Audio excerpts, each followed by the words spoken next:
Hello दोस्तों, नमस्कार। SMKC channel में मैं आप सब लोगों का दिल से बहुत बहुत स्वागत करता हूं। दोस्तों, इस वीडियो में हम लोग कवर करने वाले लगभग 8 से 10 इंपॉर्टेंट स्टॉक्स, उनसे जुड़ी इंपॉर्टेंट बातें, न्यूज़, अपडेट्स। तो चलिए स्टार्ट कर लेते हैं सबसे पहले डिवीज लैब के साथ। डिवीज लैब तो आपको पता ही है, बड़ी कंपनी है। बड़ी कंपनी मतलब मार्केट साइज के हिसाब से अगर देखा गया तो लगभग लाख करोड़ के आसपास का मार्केट कैप आपको देखने को मिल जाता है। हाँ, शेयर प्राइस ऊपर नीचे होता है तो 90 आता है, फिर लाख जाता है, ये चलता रहता है। डिवीज लैब की अगर हम लोग बात करें, आज के दिन हम लोग को नंबर देखने को यहाँ पे मिले हैं। नंबर वैसे देखा गया तो ठीक ही रहे हैं, बट फिर भी अनुमान के हिसाब से अगर देखा गया, फार्मा सेक्टर में, एपीआई सेगमेंट में जो चीज़ें चलती हुई देखने को मिल रही है, उस हिसाब से जो अनुमान लगाया था उसी के आसपास एवरेज परफॉर्मेंस देते हुए देखने को यहाँ पे मिल रहा है। तो इसी चीज़ के चलते ड्यूरिंग द मार्केट ही ये चीज़ें देखने को मिली, तो थोड़ा बहुत तेजी हम लोग को देखने को यहाँ पे मिली है। डिवीज लैब देखा गया तो जैसे कि हमें पता ही है, लार्ज कैप कंपनी है, ब्लू चिप कंपनी है। एक एवरेज अनुमान यही होता है कि भाई ये 5 साल में डबल करके दे। बट यस, बीच में हम कह सकते हैं एपीआई सेगमेंट में, फार्मा में बहुत अच्छा परफॉर्मेंस रहा, तो यहाँ पे हम कह सकते हैं कि एकदम ज़बरदस्त रैली भी देखने को मिली थी। उसके बाद वापस नीचे आ ही गया। एंड एवरेज अगर हम लोग परफॉर्मेंस की बात करें तो फिलहाल 127 के आसपास देखने को यहाँ पे मिल ही रहा है। नेक्स्ट अगर हम लोग यहाँ पे बात करें दोस्तों, तो आरती इंडस्ट्रीज। यस, आरती इंडस्ट्री की बात करें तो कल के दिन मतलब सैटरडे संडे जो छुट्टी थी, तभी हम लोग को नंबर देखने को मिले थे। नंबर कोई खास नहीं थे, बट यस 30% के आसपास एक्सपेक्टेशन था कि प्रॉफिट एंड बाकी की चीज़ें यहाँ पे गिर जाएगी करके, बट एक्चुअल में गिरा कितना, केवल 27%। हाँ, तो कंपैरिजन के हिसाब से देखा गया तो कम गिरावट देखने को मिली, तो यही चीज़ बाजार को थोड़ी अच्छी लगी। 10% की तेज़ी देखने को मिली। एंड उसी के साथ साथ आज के दिन थोड़ा केमिकल स्पेस में भी अच्छा योगदान देखने को मिला है। तो हम कह सकते हैं कि इसी चीज़ के चलते आरती इंडस्ट्री में भी ठीक परफॉर्मेंस देखने को मिला है। इंटरनली कोई इशू नहीं है, बट येस, इन्होंने कैपेक्स भी करके रखा था विदेश की ओर से। अगर यूरोप के बाजार की ओर से बात करें तो जो आने वाले ऑर्डर्स थे वो भी हम लोग को कुछ हॉल्ट होते हुए देखने को यहाँ पे मिले हैं। तो इसी चीज़ का फटका थोड़ा बहुत इस कंपनी को पड़ते हुए देखने को यहाँ पे मिला था। नेक्स्ट अगर हम लोग बात करेंगे, कोचिन शिपयार्ड 6-6.5% की तेज़ी देखने को यहाँ पे मिल चुकी है। ठीक है, यहाँ पे जब भी तेज़ी आती तो एक खबर का हम लोग इंतजार करते हैं, कौन सा वाला, कि जो हमें तीसरी एयरक्राफ्ट कैरियर यहाँ पे मिलने वाला है, जो कि मेड इन इंडिया ही रहेगा, जो कि नेवल चीफ बोल चुके हैं।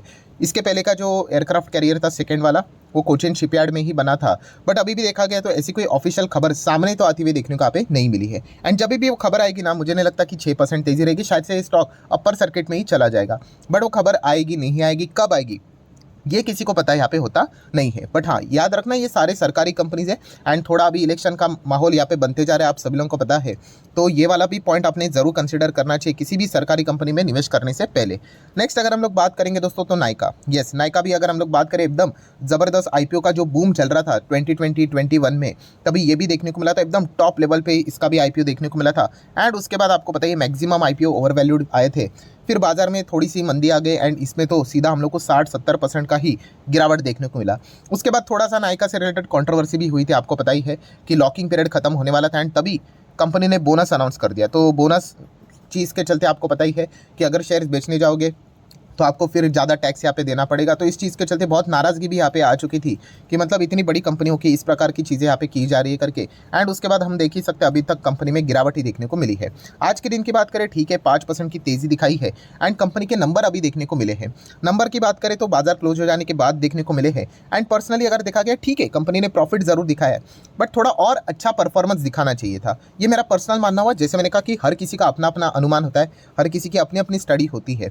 ठीक है, तो कंपनी ने प्रॉफिट तो जरूर दिखा है, बट थोड़ा और अच्छा प्रॉफिट अगर दिखा देता तो शायद से और अच्छा परफॉर्मेंस होता। अभी देख लेते कल के दिन बाजार इनके नंबर्स के प्रति कैसा रिएक्शन दिखाता है करके। नेक्स्ट अगर हम लोग बात करेंगे जोमेटो से रिलेटेड, तो डेफिनेटली जोमेटो की बात करें तो अभी भी तेजी बरकरार रहती हुई देखने को मिल रही है। ब्लिंकिट ने पूरा गेम यहाँ पे चेंज कर दिया। एक्चुअल में जोमेटो की अगर हम लोग बात करें तो ब्लिंकिट को उन्होंने जब खरीदा था, बहुत ज़बरदस्त नाराज़गी देखने को मिल रही थी, क्योंकि उनके ऊपर हेवी कर्जा था, वो भी जोमेटो के ओर ट्रांसफर हो जाएगा। एंड फिर क्या ये प्रॉफिटेबल हो पाएंगे, क्या इनको मदद कर पाएंगे, ये चर्चाएं बहुत ज़्यादा यहाँ पे चल रही थी। बट अगर देखा गया इस वक्त के नंबर, तो ब्लिंकिट ही सबसे बड़ा एक्स फैक्टर निकल कर आया। बाकी सारी चीज़ें तो चलो ठीक है, यहाँ पे अनुमान भी था कि 13 करोड़ के आसपास, 10 करोड़ के आसपास प्रॉफिट आएगा, बट ब्लिंकिट की वजह से ये प्रॉफिट सीधा 36 तक हम लोग को जाते हुए देखने को मिल गया।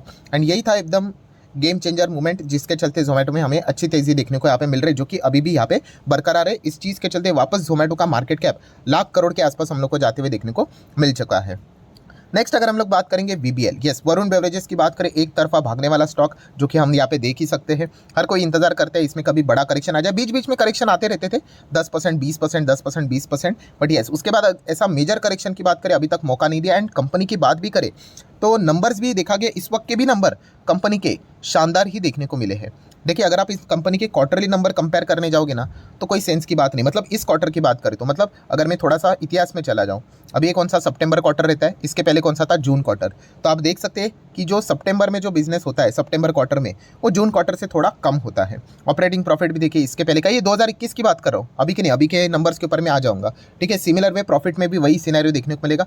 थोड़ा सा 2022 का भी देख ले, तो 2022 का जून देखिए, सितंबर देख लो, तो आप यहाँ पे देख सकते हो 1250 का ऑपरेटिंग प्रॉफिट था, अभी कितना है 700, मतलब कितना नीचे आ गया देखिए, कब, 2022 का। देन अभी की अगर बात करें 1500 था, अभी 882। तो क्या यहाँ पे कोई गड़बड़ रहती है? नहीं। ये कंपनी का बिजनेस आपको समझ में यहाँ पे आ जाता है कि कोल्ड ड्रिंक से रिलेटेड, ठीक है, बेवरेजेस से रिलेटेड इनका बिजनेस देखने को मिल जाता है। तो सितंबर क्वार्टर में यूजुअली हम लोग को एक इनका परफॉर्मेंस थोड़ा कूल डाउन ही होते हुए देखने को यहाँ पे मिल जाता है। तो इसीलिए क्वार्टर ऑन क्वार्टर कंपैरिजन यहाँ पे मत कर लेना, year on year basis comparison करोगे तो करेक्ट पिक्चर आपको मिलेगी। तो year on year basis comparison के हिसाब से अगर आप जाओगे तो लास्ट सितंबर 22 में कितना था, लगभग 700 के आसपास ऑपरेटिंग प्रॉफिट, जो कि 882 यहाँ पे होते हुए देखने को यहाँ पे मिल चुका है। एंड नेट प्रॉफिट की बात करें 395 का था, जो कि अभी 514 करोड़ के आसपास जाते हुए देखने को मिला है। तो इसीलिए बिजनेस टू बिजनेस ये चीज़ें वेरी करती है। बहुत सारे लोग ये अच्छा सवाल पूछते हैं, क्वार्टरली देखने का नंबर की ईयरली देखने का, डिपेंड करता है कि कंपनी का बिजनेस कैसा है, क्या सीजनल टाइप का बिजनेस है। ठीक है, एंड हर किसी का अपना अपना अनुमान दोस्तों, ऐसा कोई किसी को ये नहीं बोल सकता अरे क्वार्टरली क्यों देख रहा है, ईयरली क्यों देख रहा है। आपको, आप शेयर होल्डर हो, आप किसी कंपनी में जाते हो, उस हिसाब से आपका एनालिसिस होना चाहिए। ठीक है, ऐसा कोई गाइड बुक नहीं बना है कि ये फिक्स ऐसा ही होना चाहिए करके। ठीक है, तो ये पॉइंट भी आप लोगों को पता है यहाँ पे होना चाहिए। तो ये सबसे बेस्ट हम कह सकते हैं कि इसमें कंपैरिजन अगर कोई होगा तो क्वार्टर ऑन क्वार्टर नहीं, ईयर ऑन ईयर बेसिस हम लोग को देखने को मिल जाता है, जो कि हम प्रूफ के साथ देख चुके हैं। अभी 2024 में भी आप चेक करोगे तो जून क्वार्टर के हिसाब से सितंबर में आपको गिरावट ही नजर आएगी। इसलिए क्वार्टर ऑन क्वार्टर नहीं, ईयर ऑन ईयर बेसिस का कंपैरिजन यहाँ पे होना चाहिए। इसलिए इतना बड़ा गिरावट दिखने के बावजूद भी वीबीएल में हम लोग को ज़्यादा पैनिक यहाँ पे देखने को नहीं मिला है। सो बेसिकली देखा गया तो इनका ईयर ऑन ईयर बेसिस का जो नंबर है वो अच्छा ही देखने को यहाँ पे मिला है। नेक्स्ट अगर हम लोग बात करेंगे दोस्तों तो Bajaj electricals, yes Bajaj electrical की भी अगर हम लोग बात करें, ठीक कंपनी है, डिसेंट कंपनी है, ऐसी कोई खराब नहीं है। 5 साल में आप देख सकते हैं 116% की रिटर्न है। यूजुअली इसमें मोमेंटम ज़्यादा नहीं होता है, मतलब ऐसा फ्लैट रहेगा, ऐसा मतलब अगर ऐसा कंपनी जाता है ना, और अगर 100% रिटर्न बनते 5 साल में तो भी लोगों को अच्छा लगता है, बट ऐसा जाके ऐसा भाग के फिर नीचे आके कंसोलिडेट करेगा और उतने ही रिटर्न्स बने तो उतना अच्छा नहीं लगता है। तो ये स्टॉक उसी प्रकार से चलता है, बहुत ज़्यादा मोमेंटम देखने को नहीं मिलता है। ठीक है, तो बजाज इलेक्ट्रिकल के नंबर देखने को मिले और जैसे ही नंबर आए ड्यूरिंग द मार्केट स्टॉक में अच्छी तेज़ी देखने को मिले। पर पर्सनली अगर मैंने थोड़ा स्टडी किया है, ये हर किसी का अपना अपना स्टडी होना चाहिए, मैं बहुत बार आपको बता चुका हूँ, ये कोई मैं चीज़ें आपके ऊपर थोप नहीं रहा हूँ कि जो मैं कह रहा हूँ वो सही है करके, अरे नहीं, बिल्कुल भी नहीं। हर किसी का अपना अपना अनुमान होना चाहिए। तो पर्सनली मुझे के नंबर इतने इंप्रेसिव नहीं लगे। ठीक है, बाजार को इंप्रेसिव लगे, जो कि आप देख सकते हैं बाजार सुप्रीम है, नो डाउट। ठीक है, एक इंसान के चलते थोड़ी ना बाजार चलता है, मैक्सिमम लोग क्या सोचते हैं और वो क्या दाव लगाते हैं उस हिसाब से बाजार चलता है। तो बाजार को ये नंबर अच्छे लगे, बट येस पर्सनली मैं थोड़ा और अच्छे नंबर एक्सपेक्ट कर रहा था। यहाँ पे क्वार्टरली ईयरली गिरावट भी एंड शॉर्ट टर्म के हिसाब से भी थोड़ा नरम ही परफॉर्मेंस देखने को मिला है। सो बजाज इलेक्ट्रिकल्स अगर आपके रडार पे है तो थोड़ा आप इनके डीपली नंबर्स को यहाँ पे गो थ्रू यहाँ पे कर सकते हो।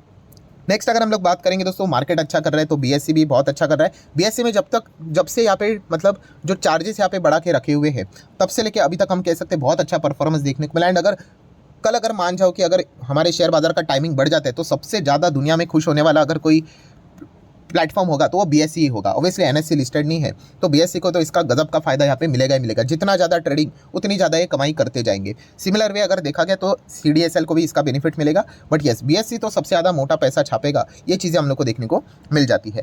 नेक्स्ट बात करेंगे सुजलॉन एनर्जी, आज भी सर्किट में यहाँ पे जारी है। ओरिएंट ग्रीन पावर की भी बात करें, सर्किट यहाँ पे जारी, जब भी बाजार में अच्छा माहौल बनता है एंड नंबर्स भी अच्छे देखने को मिले हैं एंड खास करके छोटे स्टॉक रहेंगे तो ये नज़ारा हम लोग को कंटिन्यू रहते हुए देखने को मिल जाता है। नेक्स्ट अगर हम बात करेंगे दीपक नाइट्रेट, तो कल के दिन की बात करें, कल मतलब टुमारो की बात करो, 7 नवंबर इस कंपनी के नंबर है। आज के दिन तो केमिकल ने भी अच्छा परफॉर्मेंस दिखाया, 6% की तेजी भी इनमें देखने को यहाँ पे मिल चुके हैं रफली। कल इसके नंबर कैसे आएंगे वो देखने वाली बात रहेगी। अभी यूजुअली एक रफली आइडिया हमारे पास अवेलेबल है कि भाई जितने भी केमिकल कंपनियां थे थोड़ा सा उनका परफॉर्मेंस डाउन ही नजर आ रहा है, तो और एक्सपेक्टेशन के तो चांसेस तो यहाँ पे कम ही रहेंगे।